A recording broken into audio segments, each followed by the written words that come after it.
What's up, everybody? Welcome to Podcast Now Plus. I'm Alex, and in this video, I wanted to continue down this Bungie layoff road. We talked about the news yesterday, and it sounds like it's just continued to get worse. Not like there's another wave of layoffs, but how the layoffs were delivered, who it directly came from is a big one that we kind of found out today. All, I guess, like insider information, but it's an individual that's gotten like texts from the inside from people that are either still there or people that have left. So, you can take it with a grain of salt, but they really have nothing to gain from this. This is basically what happened, and it's sad. It's very, very sad. So there's a couple kind of bullet point things I want to go over. We'll read, and then I'll talk about it right after that. So we got many Bungie employees that were fired found out in the morning when they were locked out of their services, logins, and email access revoked. Others who instead found out in the meetings were told not to tell team members themselves, as team would be told by other means. Many employees were unable to say goodbye or exchange contacts. Many team managers were not told at all about who on their team was being laid off and only found out as it happened. And then from earlier today, we have the layoff decisions came directly from Bungie, not Sony. This is not about Sony replacing Bungie employees with their own people. Many employee benefits, though not health insurance, only last until the end of the month if you're let go. Laying people off on the 30th means they only get the one extra day. Many employees had unvested shares as a result of the Sony purchase. These shares would be received based on staying with the company for a certain number of years following the sale, but those shares go back to Bungie if you leave and even if you're fired, which is what's happening now to many of those affected. So terrible, like honestly terrible. It's sad. And, we talked about this yesterday. Like obviously, we know about this. We care in some degree about the games and obviously like the services they provide. But these are human beings. These are people. And it always sucks to see, I would, well, maybe not always, maybe like 95% of the time. You could say, if you keep making, say, the mistake or a mistake over and over and over, or you're a detriment to the company or whatever, like you deserve to be let go. I'm sure there's instances where people deserve to be fired or studios even deserve to be closed based off failures. But in a situation like this, yes, people have definitely complained about how Bungie has been run. I don't actually think that changes. I think this is further evidence that there is something very, very wrong there. The idea of what's going on with Destiny 2, as I said yesterday, I can't pretend to care about their games. I'm just not into them. But I have watched people that are into it and, are part of the community. And it definitely doesn't seem like everything was all right in terms of the Destiny 2 community. It seems very fragmented, very split. People that like it, but a lot of people that also hate it. So it sounds like it was already all over the place. And then you have this human being side of things, right, of people leaving. Now, some of it, none of it's really okay. I want to kind of lead with that. Some of it seems like kind of the norm across not just the gaming industry, but across multiple industries. I've seen comments of people saying, what's sad about it, or at least part of it, even the thing where, they can't log in. They go to log in and it doesn't work, and that's how they find out they were fired. That happens, scary enough across the industry, across multiple industries. And that, I've never had that. I've also never worked, in those fields to have that experience. That's terrible. It's also very stupid that you can't just, tell these people to their faces. Yet again, as we just read, seems like the people that were told to their faces were also told to not tell anybody else.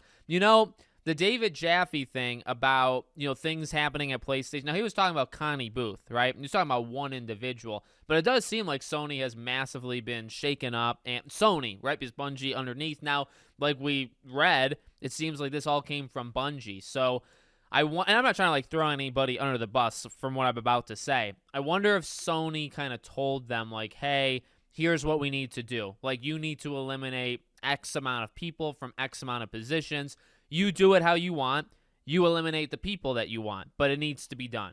I wonder if that's what happened. Or, because again, I don't know, the way we read it, does it literally mean Bungie decided to fire these people? They didn't need them anymore. Sony didn't tell them anything. Bungie did it. Maybe. And that's, if that's the case, well, you know exactly where to put the blame, don't you? But even the other stuff, the rest of it in terms of secrecy, right? I think was there a rumor? Well, there was the rumor about Naughty Dog. Remember the contracts were expiring at the end of the month, end of October, and Naughty Dog would be letting those people go. It does seem like whether it was Media Molecule or Bungie here or, Naughty Dog, it seems like a lot of these people are contract workers. And now a lot of people in the gaming industry are contract, like they get a contract for a couple of years or whatever, and they renew it, right? Seems like a lot of these people that are being fired across Sony had contracts, right, that were just kind of not renewed, which is not entirely fired. It's more like you're not renewing a contract, so are you technically being fired? But again, like we talked about it yesterday, there were some people that were there for a very long time. There were the composer that was there for 26 years, helped with Halo, helped with Destiny. He's not. Like, these are massive. These are massive. And just the way it seems like it was, said to them. And, as we talked about yesterday, like, the world is not in a great place. Not to get political, okay? I try to get as least political as humanly possible on these channels. The world is not in a great place, economically, also in terms of like the U.S., right? Not in a good place. There are going to be cuts across pretty much every industry. And gaming, you can't hide from it. Even though, gaming is massive, you're not going to be able to hide from this stuff. We are not in a great economic spot in the United States. So, you expect, what I'm getting at, you would expect people to lose their jobs. It's going to happen. It obviously has happened over the last year and a half. It's going to continue.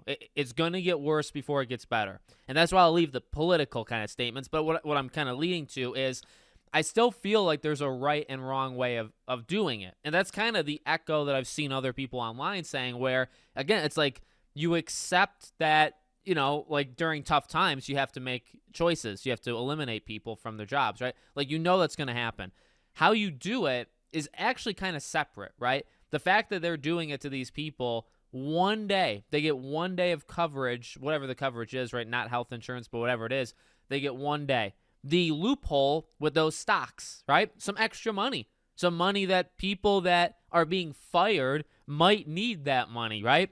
That loophole is that the stock goes back to Bungie. So Bungie can still cash in on it, but those every year, but those people can't because they're gone. And that's a pretty silly loophole, don't you think? That obviously Bungie very much knows, right?